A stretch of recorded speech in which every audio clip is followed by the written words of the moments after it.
کہ وہ نکلا گھر میں مضطرب ہے، بے چین ہے، بے کلی ہے، مندر کے چبوتروں پر، گوٹھانوں پر، چوکوں پر، چوباروں پر، راہوں پر، روڑوں پر، راستوں پر اور نکڑوں پر بیٹھنے کے لیے وقت ہے، دوستوں کو دینے کے لیے وقت ہے، رات کے 2 بجے جا رہے ہیں اور یہ جناب 2 بجے رات کے گھر آ رہے ہیں۔ کسی کی بیٹی اپنے گھر میں اس لیے لائی تھی کہ 2 بجے تک اسے سیج پر تڑپاؤ اور پھر آ کر کے اپنا منہ دکھاؤ، اور جب اپنا حق تم سے مانگے تو تم اس سے لڑائی کرنے لگو۔ یہ کیا زندگی ہے؟ یہ مسلمانوں کی زندگی نہیں ہے، یہ مومنوں کی زندگی نہیں ہے، یہ جاہلوں کی، جوہالوں کی زندگی ہے۔ ایسا نہیں ہو سکتا کہ کسی باپ نے اپنا جگر کاٹ کر عورت کی شکل میں تمہارے حوالے کر دیا اور تم ہو کہ رات کے 2 بجے تک گھر آتے ہو۔ ایسے لوگ وقت کاٹنے کی وجہ سے بیویوں کے ساتھ ناانصافی کرنے والے، بچوں کے ساتھ ناانصافی کرنے والے کل قیامت کے دن اس حال میں آئیں گے کہ ان کا ادھر کا حصہ لٹک رہا ہوگا، اتڑیاں باہر گر رہی ہوگی اور ایک طرف کی ہڈی کا گوشت گل کر کے سڑ کر کے نیچے آ رہا ہوگا۔ ہم کیا سمجھتے ہیں؟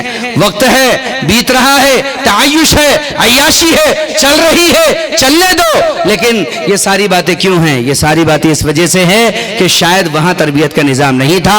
آپ اپنے گھر میں اسلامی تربیت کا نظام لے کر کے آئیے، آپ کی زندگی مسکرائے گی۔ ارے یہ زندگی ہے، رب نے تمہیں جہاں بندگی کے لیے دی ہے وہاں شرمندگی سے بچنے کے لیے بھی دی ہے۔ اگر تم اس زندگی کو بندگی کے ساتھ، اگر تم اس زندگی کو بندگی کے ساتھ اور شریعت کی پاسداری کے ساتھ جی لو تو ہر زندگی کی کلی مسکرا کر کے گلاب ہو جائے گی۔ گھر گھر نہیں، گھر گھر نہیں، گھر گارڈن ہو جائیں گے، باغات ہو جائیں گے، ورنہ یہ ویران قبرستانوں کی طرح اور کسی شمشان کے گھاٹ کی طرح نظر آئیں گے جہاں بے چینی، بے کلی، اضطرابی اور پریشانی کے سوا کچھ نظر نہیں آئے گا۔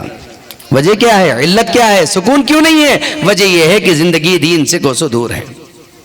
ہائے، اولاد کی تربیت آج نہیں کریں گے، کل اولاد کے سامنے پتہ نہیں کیا منہ دکھائیں گے۔ یاد رکھو، اللہ تعالیٰ جزائے خیر دے ان مکتب والوں کو کہ یہ مکتب والے تمہاری اولاد پر باوجود یہ کہ یہ تمہارے گود کی اولاد ہے، محنت کیے جا رہے ہیں۔ ان کو سلام کرو، ان کی قدر کرو، ان کا احترام کرو۔ جو کام تمہیں کرنا تھا وہ کام یہ علماء، ائمہ، حفاظ قرہ کر رہے ہیں۔ سب سے بڑی ذمہ داری تو آپ کی ہے، یہ اولاد آپ کی ہے، آپ سے نکلی ہے، آپ سے نکلی ہے، یہ اولاد آپ کی ہے۔ ان کا تحفظ دینی، شرعی، سماجی، ماحولیاتی، اقتصادی، سب کے سب یہ آپ کی اپنی ذمہ داری ہے۔ ایک نوجوان بیٹے نے اپنے باپ کے گلے میں رسی ڈالی اور کھینچتا ہوا برسر بازار لے کر کے جا رہا ہے۔ باپ کے کپڑے پھٹ رہے ہیں اور بازار کے سارے لوگ یہ تماشا دیکھ رہے ہیں۔ ہاں، دور عجیب ہے، ساحل کے تماشائی ہر ڈوبنے والے پر افسوس تو کرتے ہیں، امداد نہیں کرتے۔ دور ایسی چل پڑا ہے، آج لوگ تعصب کریں گے، افسوس کریں گے، لیکن ڈوبنے والے کو کوئی ہاتھ دے کر کے آگے بڑھ کر کے کھینچنے کے لیے تیار نہیں ہوگا۔ ابھی ایکسیڈنٹ ہو جانے دیجئے اس روڈ کے اوپر، کوئی پانی پلانے کے لیے تیار نہیں ہوگا۔ سیلفی ضرور لیں گے، وہاں ویڈیو آڈیو ضرور بن رہی ہوگی اور اسے اپلوڈ بھی کیا جا رہا ہوگا، لیکن کوئی اس کا ساتھ دینے والا، کوئی اس پر رحم کرنے والا نظر نہیں آئے گا۔ یہ اس دور کے ماحول کی ایک کسک ہے جو دل کے اندر اٹھ رہی ہے، اور بڑی گندی بات ہے کہ معاشرے کے اندر ہمدردی ختم ہو چکی ہے۔ اس لیے کوئی آپ کو اپنے حال بھی نہیں سناتا آج کل، اور کیوں سنائیں؟ تم سنتے ہو رو رو کر اور سناتے ہو ہنس ہنس کر۔ کسی نے کہا تھا اپنے فاقے کی پڑوسی کو خبر نہ دے، رو رو کے سنے گا ہنس ہنس کے سنانے کے لیے۔ آپ 4 لوگوں میں بیٹھ کر کے اپنے حالات سنائیے، آنسو بہا کر کے سنتے ہیں، ہاں بھائی صاحب بہت پریشان ہے، اچھا اللہ، ایسا لگتا ہے کہ اس کے دل میں اٹیک آ رہا ہے، ایسا سنتا ہے، یہ انداز ہے اس کا سننے سنانے کا۔ لیکن جب آپ اٹھ کر کے چلے جائیں تو کیا صاحب اب دیکھو کیسے اونٹ پہاڑ کے نیچے آیا، ڈال آٹے کا بھاؤ اب پتہ چلا۔ کیا عجیب ہے، سامنے سانپ ہے اور پیچھے سانپ ہے، آپ 2 منہے ہو گئے۔ یہ کسی کے درد میں شرکت ہے، یہ کسی کا غم بانٹنا ہے، یہ کسی کا درد بانٹنا ہے، اس لیے لوگوں نے اپنے درد اور اپنے غم آپ کو سنانا بند کر دیے ہیں۔ نوجوان بیٹے نے باپ کے گلے میں رسی ڈال کر کے کھینچنا شروع کیا، اور علامہ عبدالجبار حنفی رحمت اللہ علیہ فرماتے ہیں میں نے خود دیکھا کہ وہ برسر بازار اپنے باپ کو ایسے کھینچ کر لے جا رہا تھا جیسے بھنگی مرے ہوئے کتوں کو کھینچ کر لے کر کے جاتے ہیں۔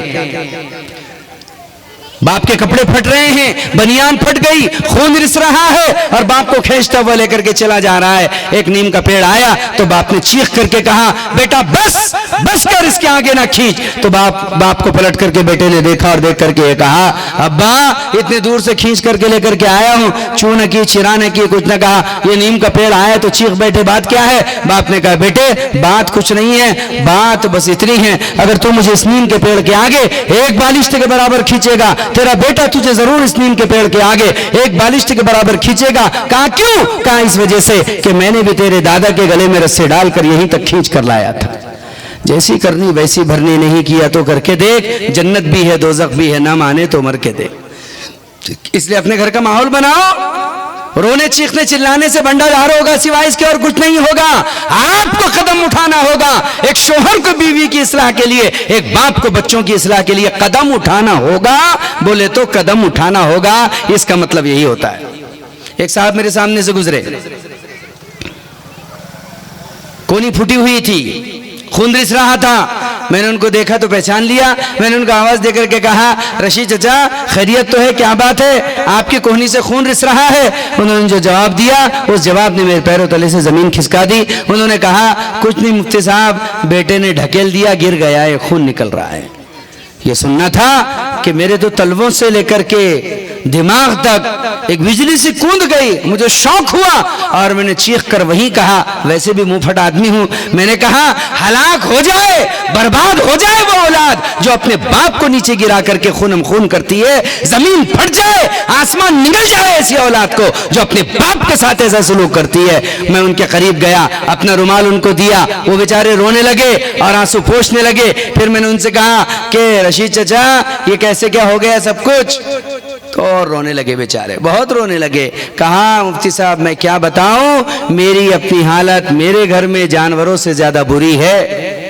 کہا جیسے جانوروں کے سامنے کھانا منڈ دیا جاتا ہے, میرے سامنے بھی ویسے کھانا منڈ دیا جاتا ہے. پسند آیا تو کھا لو ورنہ اپنی راہ لو. نمک مرچی کے کمی زیادتی کا بولنے کا اختیار نہیں ہے. میں نے کہا آپ کی بیوی کا کیا حال ہے, کیا وہ بھی ایسی ہے؟ کہا بیوی کا تو یہ حال ہے کہ بچے جدھر بیوی ادھر. کہا میں شہر میں دیہات سے آیا تھا, کچھ نہیں تھا, کٹلا چلاتا تھا. میں نے خون پسینہ ایک کر کے سر کا پسینہ ایڑیوں میں لا کر کے ایک ٹکڑا زمین کا خریدا, تینوں کا گھر بنایا. اچھا گھر ہے, اب اس میں زندگی گزر رہی تھی, بچے بڑے ہو گئے, اب مجھ سے ہوتا نہیں, اولاد نے ایک طرف ڈال دیا. نتیجہ یہ ہے کہ میں پریشان ہوں, کوئی بچہ مجھ سے بات کرتا نہیں. تو میں نے کہا رشید چچا یہ بات بتائیے, کیا خیال ہے آپ کا کہ یہ آپ کو جو پاداش مل رہی ہے اور آپ جس جرائم سے اور آپ جس تکالیف سے گزر رہے ہیں, اس کا جرم کس پر عائد کیا جائے, اس کی ذمہ داری کس کے سر منڈی جائے؟ تو انہوں نے کہا اس کی ذمہ داری میرے بیوی بچوں کے ذمے. میں نے کہا کیوں؟ کہا وہ ظالم ہے, میں مظلوم ہوں. کہا نہیں, اگر اس کا کوئی مجرم ہے تو وہ آپ ہے. بولے میں کیوں؟ میں نے کہا میں آپ سے ایک سوال کرتا ہوں. سوال یہ ہے, یہ بات بتائیے کہ آپ نے کبھی نماز پڑھی ہے؟ تو کہا جو وقت کی ملتی تھی پڑھ لیتا تھا. میں نے کہا میں یہ نہیں کہہ رہا, آپ نے کبھی اپنے گھر میں نماز پڑھی ہے؟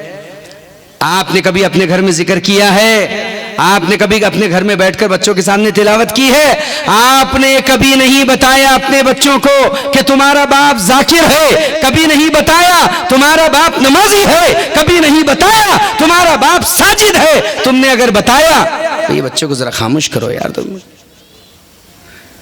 تم نے کبھی نہیں بتایا کہ تمہارا باپ ایک نیک انسان ہے, تمہارا باپ مطیع ہے اور شریعت کا پابند ہے. تم نے اپنے آپ کو کیا بتایا؟ صبح سے شام تک محنت کرنے والا, مشین کی طرح کما کر لانے والا, ان کی گود میں ڈالنے والا اور ضرورتیں پوری کرنے والا. اس کے علاوہ تمہارے بچوں کو تمہارا تعارف کیا ہے؟ آپ ذرا گھر سے باہر نکل جائیے, بچوں کی باتیں سنیے, آپ کو کچھ پتہ چلے گا. ایک بچہ بولتا ہے میرا ابا بہت خطرناک ہے, ایک بولتا ہے تیرے ابا کیا خطرناک ہوں گے, میرے ابا تو ایسا پاکٹ اڑاتے کہ آنکھیں میں کا کاجل اڑ جاتا, پتہ نہیں چلتا. بچے کو معلوم ہے اس کا باپ چور ہے, بچے کو معلوم ہے اس کا باپ پیداڑا ہے, میں ذرا ہارڈ لفظ بول رہا ہوں, بیوڑا ہے. بچے کو معلوم ہے اس کا باپ شرابی ہے, بچے کو معلوم ہے اس کا باپ جواری ہے. بچے کو اپنے باپ کا تعارف برائیوں سے ہے, لیکن آج تک اس کے بچے کو نہیں معلوم کہ اس کا باپ حاجی ہے, اس کا باپ نمازی ہے, اس کا باپ ذاکر ہے, اس کا باپ ساجد ہے, اس کا باپ مومن ہے, اس کا باپ صالح ہے. ہم نے ایسا تعارف کبھی بچوں کو کرایا ہی نہیں. گھر میں گالیاں, گھر میں مارنا, گھر میں پیٹنا, گھر میں ٹھوکنا, گھر میں جھگڑا, گھر میں لفڑا, ساری باتیں تو گھر میں بتائی، کبھی سجدہ کر کے بتایا، کبھی قرآن پڑھ کے بتایا، کبھی ذکر کر کے بتایا؟ کبھی بھی نہیں۔ میں نے ان سے کہا آپ نے کبھی گھر میں نماز پڑھی؟ تو وہ خاموش ہو گئے۔ مجھے یہ بات بتائیے، مجھے یہ بات بتائیے کہ جناب محمد الرسول اللہ صلی اللہ علیہ وسلم فجر کی سنت کہاں پڑھتے تھے؟ مسجد میں؟ جواب گھر میں۔ آپ صلی اللہ علیہ وسلم نے زندگی میں اپنی ساری سنتیں کہاں پڑھی؟ گھر میں۔ کیوں پڑھی؟ تاکہ تم بتاؤ اپنے بچوں کو عملی طور پر تمہارا باپ اللہ کے سامنے جھکتا ہے۔ یہ درس ہے، عملی درس ہے۔ ہاں، عبداللہ بن مسعود رضی اللہ تعالیٰ عنہ کا معمول تھا کہ آقا علیہ السلام کی طرح وہ فجر کی سنتیں اپنے گھر میں پڑھا کرتے تھے، اور کبھی اگر بہت تاخیر ہو جاتی، مسجد پہنچتے دیکھتے کہ امام کھڑا ہو گیا ہے تو امام کے پیچھے نہیں پڑھ لیتے ہماری طرح، اس لیے کہ فرض شروع ہو گئی تو سنت ہر حال میں جائز نہیں ہوتی سوائے فجر کے، کہ فجر کی سنت کی تاکید ہے۔